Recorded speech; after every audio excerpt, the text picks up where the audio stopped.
ಎಲ್ಲರಿಗೂ ನಮಸ್ಕಾರಗಳು. Love you ಜಿಂದಗಿಗೆ ಸ್ವಾಗತ.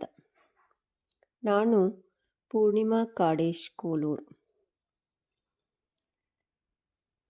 ಮಕ್ಕಳಿಲ್ಲದ ಕೊರಗು ಬಿಟ್ಟು ಮರಗಳ ಮಹಾತಾಯಿಯಾದ ಜೊತೆಗೆ ಮಹಾಸಾಧಕಿಯಾದ ಸಾಲುಮರದ ತಿಮ್ಮಕ್ಕ ಅವರ ಕುರಿತು ಇವತ್ತು ತಿಳಿದುಕೊಳ್ಳೋಣ. ಪರಿಸರ ಎಂದರೆ ಕರ್ನಾಟಕದಲ್ಲಿ ತಕ್ಷಣ ನೆನಪಾಗುವ ಹೆಸರು ಸಾಲುಮರದ ತಿಮ್ಮಕ್ಕ. ಇವರನ್ನ ವೃಕ್ಷಮಾತೆ ಎಂದು ಸಹ ಕರೆಯುತ್ತಾರೆ. ವರ್ಷಗಳ ಹಿಂದೆ ನೂರಾರು ಸಸಿಗಳನ್ನು ನೆಟ್ಟು ಪರಿಸರಕ್ಕೆ ಕೊಡುಗೆ ನೀಡಿರುವ ತಿಮ್ಮಕ್ಕ ತಾವು ನೆಟ್ಟ ಸಾಲು ಸಸಿಗಳಿಂದಲೇ ಸಾಲುಮರದ ತಿಮ್ಮಕ್ಕ ಎಂಬ ಹೆಸರು ಪಡೆದುಕೊಂಡರು. ಪರಿಸರಕ್ಕೆ ಸಾಲುಮರದ ತಿಮ್ಮಕ್ಕ ನೀಡಿರುವ ಕೊಡುಗೆಯ ಬಗ್ಗೆ ತಿಳಿದು ಅದೆಷ್ಟೋ ರಾಷ್ಟ್ರೀಯ ಮತ್ತು ಅಂತಾರಾಷ್ಟ್ರೀಯ ಸಂಸ್ಥೆಗಳು ಅವರನ್ನು ಗೌರವಿಸಿವೆ. ಇವರು ಹುಟ್ಟಿದ್ದು 1910 ಜೂನ್ 30 ತುಮಕೂರು ಜಿಲ್ಲೆಯ ಗುಬ್ಬಿ ತಾಲೂಕಿನಲ್ಲಿ ತಿಮ್ಮಕ್ಕ ಅವರು ಜನಿಸಿದರು. ತಂದೆ ಚಿಕ್ಕರಂಗಯ್ಯ, ತಾಯಿ ವಿಜಯಮ್ಮ. ಶಾಲೆಗೆ ಹೋಗಲು ಸಾಧ್ಯವಾಗಲಿಲ್ಲ. ಕಾರಣ ತಿಮ್ಮಕ್ಕ ಮೊದಲು ದನಕರುಗಳನ್ನು ಮೇಯಿಸುತ್ತಿದ್ದರು. ನಂತರ ಹತ್ತಿರದ ಒಂದು ಕಲ್ಲು ಗಣಿಯಲ್ಲಿ ದಿನಗೂಲಿ ನೌಕರರಾಗಿ ಕೆಲಸ ಮಾಡಿದರು. ಇವರು ಚಿಕ್ಕಯ್ಯ ಎಂಬ ದನ ಕಾಯುವವರನ್ನು ಮದುವೆಯಾದರು. ಮದುವೆಯಾಗಿ ಅದೆಷ್ಟೋ ವರ್ಷಗಳಾದರೂ ಕೂಡ ಅವ್ರಿಗೆ ಮಕ್ಕಳಾಗಿರಲಿಲ್ಲ. ಅದಕ್ಕಾಗಿ ತಿಮ್ಮಕ್ಕ ಮಕ್ಕಳಿಲ್ಲದ ದುಃಖವನ್ನು ಮರೆಯಲು ರಸ್ತೆ ಬದಿಗಳಲ್ಲಿ ಆಲದ ಸಸಿಗಳನ್ನು ನೆಡಲು ಆರಂಭಿಸಿದರು. ಕುದೂರಿನಿಂದ ಹುಲಿಕಲ್ ತನಕ ಇರುವ ರಾಜ್ಯ ಹೆದ್ದಾರಿ 94ರಲ್ಲಿ ತಿಮ್ಮಕ್ಕ ಅವರು ಆಲದ ಸಸಿಗಳನ್ನು ನೆಟ್ಟರು. ತಿಮ್ಮಕ್ಕ ಅವರ ಹಳ್ಳಿಯ ಬಳಿ ಆಲದ ಮರಗಳು ಹೇರಳವಾಗಿದ್ದವು. ತಿಮ್ಮಕ್ಕ ಮತ್ತು ಅವರ ಪತಿ ಈ ಮರಗಳಿಂದ ಸಸಿಗಳನ್ನು ಕಸಿ ಮಾಡಲು ಆರಂಭಿಸಿದರು.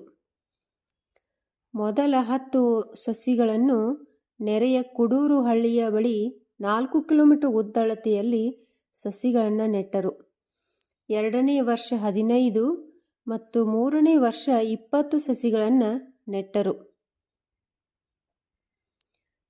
ತಿಮ್ಮಕ್ಕ ದಂಪತಿ ಈ ಸಸಿಗಳನ್ನು ನೆಡಲು ತಮ್ಮ ಅತ್ಯಲ್ಪ ಆದಾಯವನ್ನೇ ಬಳಸಿದರು. ಗಂಡ ಹೆಂಡತಿ ಇಬ್ಬರೂ ಸಸಿಗಳಿಗೆ ನೀರುಣಿಸಲು ಬಿಂದಿಗೆ ಕೊಳಗಗಳಲ್ಲಿ 4 ಕಿಲೋಮೀಟರ್ವರೆಗೆ ನೀರನ್ನು ಹೊತ್ತುಕೊಂಡು ಒಯ್ಯುತ್ತಿದ್ದರು.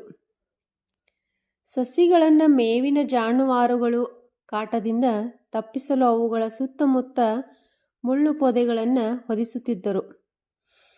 ನೀರಿನ ಅಭಾವ ಉಂಟಾಗಿ ಗಿಡಗಳಿಗೆ ತೊಂದರೆಯಾಗುತ್ತದೆ ಎಂದು ಅನಿಸಿದಾಗ ಮತ್ತೆ ಹೆಚ್ಚಾಗಿ ಮುಂಗಾರು ಮಳೆಯ ಕಾಲದಲ್ಲಿ ಗಿಡವನ್ನು ನೆಡಲು ಶುರು ಮಾಡಿದರು. ತಿಮ್ಮಕ್ಕ ಅವರ ಪತಿ 1991ರಲ್ಲಿ ಮೃತಪಟ್ಟರು. ಈ ದುಃಖದಿಂದ ಹೊರಬಂದ ತಿಮ್ಮಕ್ಕ ಅವರು ಮತ್ತೆ ಮರಗಳಲ್ಲಿ ಸಾಂತ್ವನವನ್ನು ಕಂಡುಕೊಂಡರು. ಬಳಿಕ ಹೊಸ ಚೈತನ್ಯದಿಂದ ಅವುಗಳನ್ನು ಪೋಷಿಸುವುದನ್ನು ಮತ್ತೆ ಮುಂದುವರಿಸಿದರು. ಸಾಲುಮರದ ತಿಮ್ಮಕ್ಕ ಈ ರೀತಿ ತಮ್ಮ ಸ್ವಂತ ಖರ್ಚಿನಲ್ಲಿ 8,000 ಸಸಿಗಳನ್ನು ನೆಟ್ಟಿದ್ದಾರೆ. ಇಂದಿಗೆ ಅವುಗಳ ಮೌಲ್ಯವು ಸುಮಾರು 15 ಲಕ್ಷಕ್ಕೂ ಅಧಿಕ ಅಂದಾಜು ಮಾಡಲಾಗಿದೆ. ಮರಗಳ ನಿರ್ವಹಣೆಯನ್ನು ಈಗ ಕರ್ನಾಟಕ ಸರ್ಕಾರವು ವಹಿಸಿಕೊಂಡಿದೆ. ಅನಕ್ಷರಸ್ಥೆಯಾಗಿದ್ದರೂ ತಿಮ್ಮಕ್ಕ ಪರಿಸರ ಸಂರಕ್ಷಣೆಯಲ್ಲಿ ಮಹತ್ ಕಾರ್ಯ ಮಾಡಿದರು.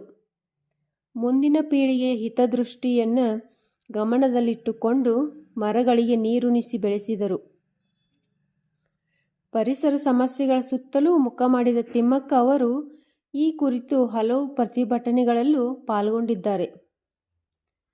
2019ರಲ್ಲಿ HD ಕುಮಾರಸ್ವಾಮಿ ಮುಖ್ಯಮಂತ್ರಿ ಆಗಿದ್ದಾಗ ಬಾಗೇಪಲ್ಲಿ ಹಲಗೂರು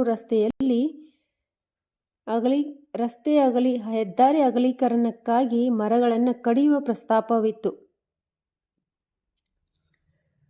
ಈ ಸ್ಥಳದಲ್ಲಿ ತಿಮ್ಮಕ್ಕ ಮತ್ತು ಅವರ ಪತಿ 385 ಆಲದ ಮರಗಳನ್ನು ನೆಟ್ಟಿದ್ದರು. ಹೆದ್ದಾರಿ ಅಗಲೀಕರಣಕ್ಕೆ ತಿಮ್ಮಕ್ಕ ಅವರು ವಿರೋಧ ವ್ಯಕ್ತಪಡಿಸಿದ್ದರು. ತಿಮ್ಮಕ್ಕ ಅವರ ಒತ್ತಡಕ್ಕೆ ಮಣಿದ ಸರ್ಕಾರವು ಪರ್ಯಾಯ ಮಾರ್ಗಗಳತ್ತ ಮುಖ ಮಾಡಿತು. ಇದರಿಂದ 70 ವರ್ಷಗಳ ಕಾಲ ಸಾಕಿದ್ದ ಮರಗಳ ಜೀವ ಉಳಿದಂತಾಯಿತು. ಇಲ್ಲಿ ತಿಮ್ಮಕ್ಕ ಅವರ ಪರಿಶ್ರಮಕ್ಕೆ ಫಲ ಸಿಕ್ಕಿದೆ ಅಂತ ನನ್ನ ಅಭಿಪ್ರಾಯ.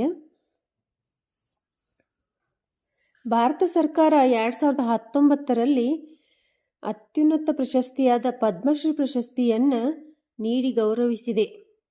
ಭಾರತದ ರಾಷ್ಟ್ರೀಯ ಪೌರ ಪ್ರಶಸ್ತಿ ನೀಡಿ ಸನ್ಮಾನಿಸಲಾಯಿತು.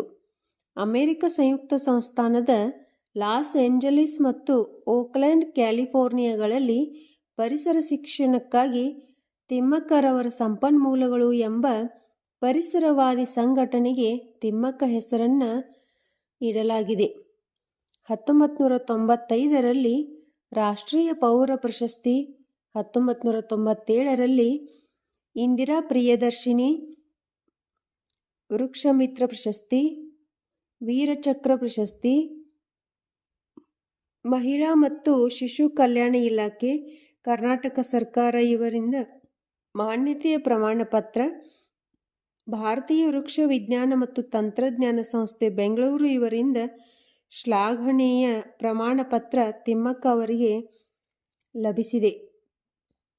ಅಷ್ಟೇ ಅಲ್ಲದೆ 2000ರಲ್ಲಿ ಕರ್ನಾಟಕ ಕಲ್ಪವಲ್ಲಿ ಪ್ರಶಸ್ತಿ, 2004ರಲ್ಲಿ ಗಾಡ್ಫ್ರಿ ಫಿಲಿಪ್ಸ್ ಧೀರತೆ ಪ್ರಶಸ್ತಿ, ಪಂಪಾಪತಿ ಪರಿಸರ ಪ್ರಶಸ್ತಿ, ಬಾಬಾ ಸಾಹೇಬ್ ಅಂಬೇಡ್ಕರ್ ಪ್ರಶಸ್ತಿ, ವನಮಾತೆ ಪ್ರಶಸ್ತಿ, ಶ್ರೀಮಾತಾ ಪ್ರಶಸ್ತಿ, ಕರ್ನಾಟಕ ಪರಿಸರ ಪ್ರಶಸ್ತಿ, ನ್ಯಾಷನಲ್ ಸಿಟಿಜನ್ ಪ್ರಶಸ್ತಿ, ರಾಜ್ಯೋತ್ಸವ ಪ್ರಶಸ್ತಿ ಹೀಗೆ ಹಲವು ಪ್ರಶಸ್ತಿಗಳು ವೃಕ್ಷ ಮಾತೆಯ ಮುಡಿಗೇರಿದವು. ಇದಲ್ಲದೆ ಅವರಿಗೆ ಹಂಪಿ ವಿಶ್ವವಿದ್ಯಾನಿಲಯದಿಂದ ನಾಡೋಜ ಪ್ರಶಸ್ತಿ, ರಾಷ್ಟ್ರೀಯ ನಾಗರಿಕ ಪ್ರಶಸ್ತಿ